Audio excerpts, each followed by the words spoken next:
Olá pessoal, estamos de volta com mais um estudo da nossa série para aqueles que querem se tornar membros da Igreja Presbiteriana de Piraí.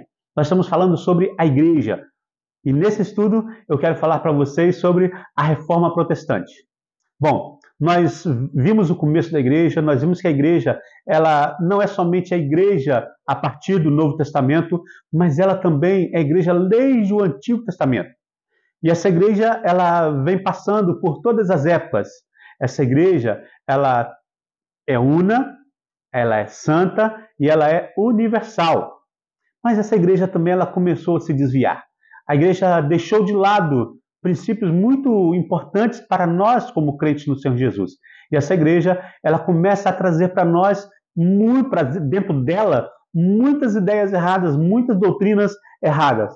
No final do vídeo passado, nós vimos um quadro que fala sobre esses desvios da igreja. E na Idade Média, a igreja se desvia de forma séria daquilo que o Senhor Jesus estabeleceu para ela e aquilo que os apóstolos também estabelecem para a igreja e o Antigo Testamento também fala para nós. Quando nós olhamos para essa Idade Média e tantos desvios que houve na igreja, nós pulamos lá da igreja primitiva para o século XVI, para a Reforma Protestante. A Reforma Protestante foi um movimento que eclodiu, começou, a partir de um momento histórico, o dia 31 de outubro do ano de 1517. É interessante nós notarmos que a reforma não é feita nesse dia, mas esse foi um marco inicial da Reforma Protestante. Mas quando nós pensamos nesses desvios da igreja, a Reforma Protestante ela veio para trazer a igreja novamente para o caminho correto, o caminho baseado na palavra de Deus, o caminho que o Senhor Jesus estabelece para nós e o caminho que tanto o Antigo quanto o Novo Testamento ele estabelece para nós como sua igreja, como a igreja do Senhor Jesus. E aí a reforma não aconteceu com uma pessoa, não aconteceu em um momento só. Quando nós pensamos na reforma, nós temos que ir bem no passado. Vamos lembrar a reforma a partir de 31 de outubro de 1517. Mas antes disso, nós temos pessoas que trabalharam para que a verdade fosse restabelecida. Por exemplo, nós temos um homem chamado Pedro Valdo. Pedro Valdo, ele era um rico comerciante da cidade de Lyon, que pertence à França hoje. E ele viveu lá pelos anos de 1100 depois de Cristo. Pedro Valdo ele tinha passado por uma experiência religiosa muito importante. E aí ele se converte ao Evangelho verdadeiramente e ele passa então a viver os ideais da palavra de Deus. Ele começa a pregar a palavra de Deus. E com isso, muitas pessoas seguiram Pedro Valdo. No sul da França, no norte da Itália, muitos seguiram a Pedro Valdo. E os seus seguidores foram chamados de valdenses. Até hoje, nós temos valdenses espalhados pelo mundo. Mas o movimento ele foi sufocado, Pedro Valdo e seus seguidores foram, muitos deles mortos. E quando nós lemos a história de Pedro Valdo e dos seus seguidores, olha, a gente chora com quantas coisas absurdas que fizeram com aqueles homens, com aquelas pessoas naquela época. Bom, mesmo que naquele momento eles achassem que tivesse exterminado o movimento valdense, não, eles não exterminaram. Os seguidores de Pedro Valdo continuaram até hoje. Eles também pensavam que tivessem acabado com algum movimento tentando dar um novo direcionamento à igreja, mas não. Surgiram outros. Por exemplo, na Inglaterra, nós temos um homem chamado John Wycliffe. Ele era um teólogo e viveu de 1330 a 1384. Ele é chamado de a estrela d'alva da reforma. Isso porque, a partir de suas ideias, é que realmente passou a se pensar em um novo rumo para a igreja. Ele discordou de muitos pontos doutrinários da igreja da sua época e ele foi muito perseguido. No século seguinte, no século XV, surge um outro nome importantíssimo chamado Jan Hus. Jan Hus ele nasceu na Boêmia, atual República Tcheca. Ele era um sacerdote católico e, além de ser padre, ele era reitor da Universidade de Praga. Ele foi muito influenciado pelos pensamentos de John Wycliffe e passou a pregar as suas ideias combatendo os erros de Roma. Como resultado de suas pregações, ele foi condenado à morte na fogueira. Ele foi queimado no dia 6 de julho de 1415, queimado vivo no dia 6 de julho de 1415. Na sua morte, ele disse uma frase que ficaria para toda a posteridade. Ele disse: vocês podem matar o ganso, mas daqui a 100 anos surgirá um cisne que vocês não poderão matar. Ganso é o significado do seu sobrenome, Hus, na língua boêmia. Então, vocês poderiam matar o ganso, mas surgirá um cisne que vocês não poderão matar. E realmente, 100 anos depois, ou 102 anos depois, Martinho Lutero aparece e ele coloca as suas 95 teses na porta da igreja do castelo de Wittenberg. Bom, a ideia da reforma, ela foi trabalhada por Deus no coração de muitos homens durante vários séculos. Nós falamos aqui de alguns, não dá para a gente falar de todos, porque há muita pesquisa, há muita coisa sobre isso, mas Deus ele trabalhou no coração de muitos homens. E o momento certo seria agora no século XVI. Novas ideias surgiam na Europa, uma tecnologia muito importante também surgiu, que foi a invenção da imprensa por Gutenberg. Então, vários fatores externos ajudaram para que no século XVI, junto com a ação do Espírito Santo, e principalmente com a ação do Espírito Santo, a reforma realmente acontecesse. Martinho Lutero, ele era um monge agostiniano, e ele era alemão, nascido na cidade de Erfurt, e ele era um monge agostiniano. E como um religioso, ele se dedicou aos estudos. Ele era muito dedicado aos estudos, e ele chegou a ter o grau de doutor em teologia. Mas apesar dos seus estudos, apesar de ser um monge, apesar de se dedicar às coisas de Deus, havia algo que o perturbava muito. E o que perturbava ele muito era a questão da morte. Ele tinha algo no seu coração e ele tinha um grande medo. E a grande questão e a grande dúvida era: se ele morresse, ele iria para o céu? Ele vivia atormentado por isso, pela ideia de morrer e ir para o inferno. Ele havia feito peregrinações, viagens, e até mesmo em Roma ele foi. E ali ele ficou mais assustado ainda com tudo que acontecia naquela cidade. No início do século XVI, o Papa Leão X, ele estava construindo a Capela de São Pedro em Roma. E para angariar dinheiro para a construção dessa capela, porque foi uma obra muito grande e algo espetacular, para angariar dinheiro para essa construção, o Papa ele deu permissão para que religiosos, ou deu ordens para que religiosos saíssem pela Europa vendendo indulgências. Mas o que é esse negócio de indulgência? Indulgência era o perdão de pecados. A ideia era o seguinte: você paga uma indulgência, ou seja, você paga uma certa quantidade de dinheiro e os pecados mortais, eles são perdoados. Ou seja, você paga indulgência e tira uma alma do purgatório. Era essa a ideia das indulgências. Na Alemanha, quem era responsável por vender as indulgências era um monge chamado Johannes Tetzel. Quando ele chegou a Wittenberg, Lutero não concordou com aquilo. Ele então elaborou as famosas 95 teses e colocou essas 95 teses na porta da igreja do castelo de Wittenberg, aonde ele residia. Essas 95 teses eram contra os ensinamentos de Roma com relação a essa questão. O foco central era a doutrina da justificação. Então, Lutero ele coloca na porta do castelo de Wittenberg essas 95 teses no dia 31 de outubro de 1517. Então, essa é a data inicial da reforma. É o marco inicial da reforma. 31 de outubro de 1517. Bom, ele chama as pessoas para o debate. Essas 95 teses, era o que acontecia naquela época, é que chamava as pessoas para o debate, para debater sobre aquele tema. E o tema era a salvação, o tema era a justificação. Bom, além de Martinho Lutero, há outros nomes nessa reforma, nesse primeiro momento. E eu quero destacar dois nomes. Um bem rápido, que é Ulrico Zwinglio.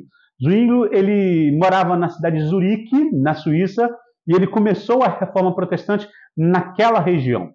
E nós temos João Calvino, ou Jean Calvin, né? Ele começou também, ele deu seguimento à reforma na Suíça de fala francesa. Zurique era a Suíça da fala alemã e Genebra era a Suíça da língua francesa. E Calvino, por ser francês, ele foi para aquele lugar. Bom, Calvino, ele era francês, nascido em 1509 na cidade de Noyon, no norte da França. Ele se formou em Direito e nos seus estudos ele teve contato com as doutrinas, com as ideias de Lutero e de seus seguidores. Ele então se converte a essas ideias e ele então passa a estudar sobre isso. Ele passa a estudar muito sobre isso. Ele passa então a se dedicar a isso e escrever sobre esse assunto. Ele sai da França, ele sai de onde ele estava, vai para a cidade de Estrasburgo, porque ele estava tentando sair do foco da perseguição aos reformados, que já estava acontecendo na França, para poder estudar. Então, lá em Estrasburgo, ele tem um encontro e ele é levado para a cidade de Genebra. E ali ele dá prosseguimento às ideias protestantes ali na cidade da Suíça, de Genebra, na Suíça. Através da Suíça, a partir da Suíça, as ideias de Calvino e dos reformadores vão para outros lugares, como França, como Holanda, Polônia, Inglaterra, Escócia e até mesmo no Brasil. O primeiro culto protestante e a primeira ceia do Senhor protestante realizada nas Américas, no Brasil, em março, né, foi comemorado agora no mês de março, foi realizado por pastores enviados por Calvino, diretamente da Suíça para o Brasil. Bom, os luteranos eles tiveram destaque ali na Alemanha, nos países nórdicos, como na Dinamarca, na Finlândia, na Suécia, na Noruega. Então, a reforma ela se espalha por vários lugares da Europa e por vários lugares do mundo. Bom, quando a gente pensa na reforma, a reforma ela é riquíssima. Para que a gente pudesse estudar, a gente teria que ficar um curso inteiro falando sobre a reforma. Quando a gente fala da reforma, há alguns pontos que são muito importantes. Nós não temos como falar sobre tudo, mas eu quero falar para vocês sobre os 5 solas da reforma. Mas o que é isso, solas da reforma? Sola é uma palavra latina e ela quer dizer somente, somente. Então, somente. 5 somentes da reforma. Quais são esses 5? Primeiro, sola gratia. O que é isso? Somente a graça. Contrariando os ensinamentos do romanismo, né, os reformadores restauraram a doutrina da salvação somente pela graça. Para o catolicismo medieval, a salvação era alcançada por diversos meios: indulgências, penitências, intercessão de Maria e tantos outros meios pelos quais o crente poderia ser salvo. Os reformadores, baseados na palavra de Deus, baseados na Bíblia, eles diziam que a salvação é somente pela graça. Um dos textos que falam sobre isso, Efésios capítulo 2, versos 8 e 9. Porque pela graça sois salvos mediante a fé. Isso não vem de vós, é dom de Deus, não de obras para que ninguém se glorie. Então, primeiro sola gratia. Salvação somente pela graça. Mas nós temos também o sola fide, ou seja, somente a fé. Segundo os ensinamentos dos romanos, né, dos católicos romanos, a justificação, a salvação, né, era alcançada por obras. O crente, pelas suas obras, ele alcançava a salvação. Pelas obras, pelas indulgências, né, pela participação na missa, pela participação na Eucaristia, pelo batismo e etc. Tá? Mas o que a Bíblia fala, não. Que essa salvação é somente pela fé. É isso que diz Romanos capítulo 5, verso 1. Justificados, pois, mediante a fé, temos paz com Deus. Efésios capítulo 2, verso 8. Porque pela graça sois salvos mediante a fé, isso não vem de vós, é dom de Deus. Romanos 1, 17. O justo viverá pela fé. Então, pela fé, nós nos apropriamos da salvação que o Senhor tem para nós. Mas, ainda mais o sola scriptura. Somente a Escritura. Somente a Escritura é a fonte de autoridade para a igreja, para o crente, somente a Escritura. Eles estavam combatendo, então, o ensinamento romano que a tradição, que a palavra do Papa, que os concílios tinham o mesmo valor da Bíblia para a vida do crente. Não, não tem. Não, a Bíblia ela é a nossa única regra de fé e prática. Paulo ele orienta a Timóteo sobre isso na segunda carta, no capítulo 3, versos 14 a 17.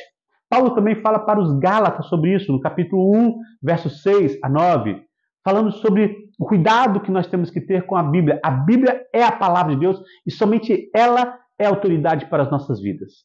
Nós chegamos ao quarto sola, que é solus Christus.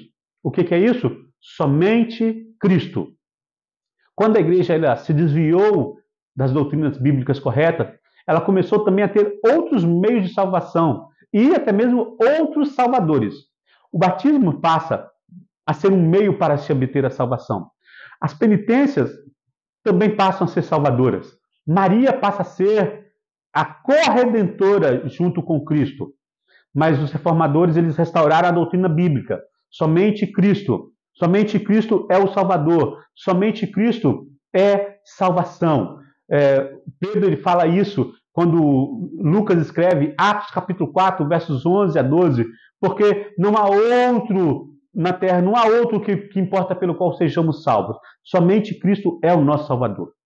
E nós chegamos então ao último sola. Soli Deo Glória. O que é isso? Glórias somente a Deus. A reforma e os reformadores eles vêm resgatar essa ideia de que nós devemos glorificar somente a Deus. Nós não devemos glorificar homens, mas somente a Deus. E aí nós temos infinitos textos na Bíblia que falam sobre a glória que deve ser dada a Deus somente. Por exemplo, nós temos Isaías capítulo 48, verso 11. Por amor de mim, por mim mesmo é que eu faço isto, porque como seria profanado o meu nome? A minha glória não dou a outro. Deus não dá sua glória a outro. E nós também não podemos fazer isso. Então, gente, esses são os 5 solas da reforma. A igreja da Idade Média havia se desviado desses conceitos, desses princípios, a ponto de não mais parecerem igreja do Senhor Jesus. De não se parecerem com a igreja que os apóstolos iniciaram. E os reformadores, então, eles trazem novamente essas ideias. Mas não somente esses 5 solas, há muitas outras. Eu quero trazer somente mais 2 ideias para vocês nesse estudo. A primeira ideia é o sacerdócio universal dos crentes. Mas o que é isso? Bom, no período do Antigo Testamento, Deus tinha mediadores para falar com o seu povo. Ele usava os profetas, ele falava aos profetas, e os profetas traziam a mensagem ao povo. O povo ia aos sacerdotes, e o sacerdote apresentava o seu sacrifício a Deus. Então, sacerdotes e profetas eram mediadores. Com a vinda de Cristo, o véu foi rasgado, e nós não temos mais a necessidade de mediadores. É isso que nós podemos ver em Hebreus, no capítulo 10, versos 19 a 25. Leia isso. Hebreus, capítulo 10, versos 19 a 25. Nós não precisamos mais de mediadores. Nós temos a liberdade de nos achegar ao trono da graça do Senhor. Nós temos a liberdade de poder orar, de ler a Bíblia, de cultuar a Deus, sem mediação de ninguém, em qualquer lugar, em qualquer hora. Não somente no domingo, não somente no templo, mas em qualquer lugar. Nós podemos nos achegar a Deus sem intermediadores. Bom, ainda hoje os católicos eles têm mediadores, os padres, os santos e principalmente Maria. Mas não é isso que a Bíblia diz. Nós temos um só mediador. Vejam, por exemplo, em 1 João 2, 1 e 2 e 1 Timóteo 2, 5 e 6. E para encerrar essa unidade, eu quero falar sobre um último ponto muito importante, que é o livre exame da Bíblia. Por toda a Bíblia, meus irmãos, tanto lá no Antigo Testamento quanto no Novo Testamento, nós vemos que a Bíblia conclama ao crente que examine a palavra de Deus, que leia a Bíblia. Mesmo que lá naquele período não era como hoje, que nós temos a nossa Bíblia, todos nós temos Bíblia, e hoje muito mais, temos a Bíblia no celular, a gente pode sair para qualquer lugar com a Bíblia e ler ela em qualquer lugar. Naquela época não era assim, mas havia a ideia de que a Bíblia era para ser lida, todo crente deveria e poderia ler a Bíblia. Mas, a partir do momento que a igreja começa a se desviar, um dos pontos é que A Bíblia foi tirada da mão dos crentes. E até mesmo o momento que a Bíblia foi proibida de ser lida. E aí o povo caiu na ignorância e as doutrinas erradas começaram a aparecer. E aí os reformadores eles começaram a dizer que nós precisamos examinar a Bíblia. E essa é a doutrina do livre exame da Bíblia. O que nós não podemos confundir. Tem pessoas que se confundem e tem pessoas querendo confundir as outras. Não é a livre interpretação da Bíblia. A interpretação da Bíblia deve ser feita por regras. Existem regras claras. Eu não posso interpretar de um jeito, você de outro e o outro de outro. Não. Existem regras que precisam ser seguidas. Então, a interpretação da Bíblia não é livre. O que é livre é a leitura da Bíblia, o exame da Bíblia. Todos nós podemos e devemos examinar a Bíblia. Vejam, por exemplo, alguns textos. Salmo 19, 10 a 14, Salmo 119, 2 Timóteo 3, 14 a 16, tá? Então, são alguns textos que falam desse exame da Bíblia, da leitura da Bíblia. Somente, gente, a Bíblia pode nos libertar. Vejam, por exemplo, Romanos capítulo 1, versos 16 e 17, Romanos 10, 9 a 15, a importância de lermos a palavra de Deus. Bom, chegamos ao final dessa unidade, mas no outro vídeo nós temos algo muito importante para falar com você. Até lá!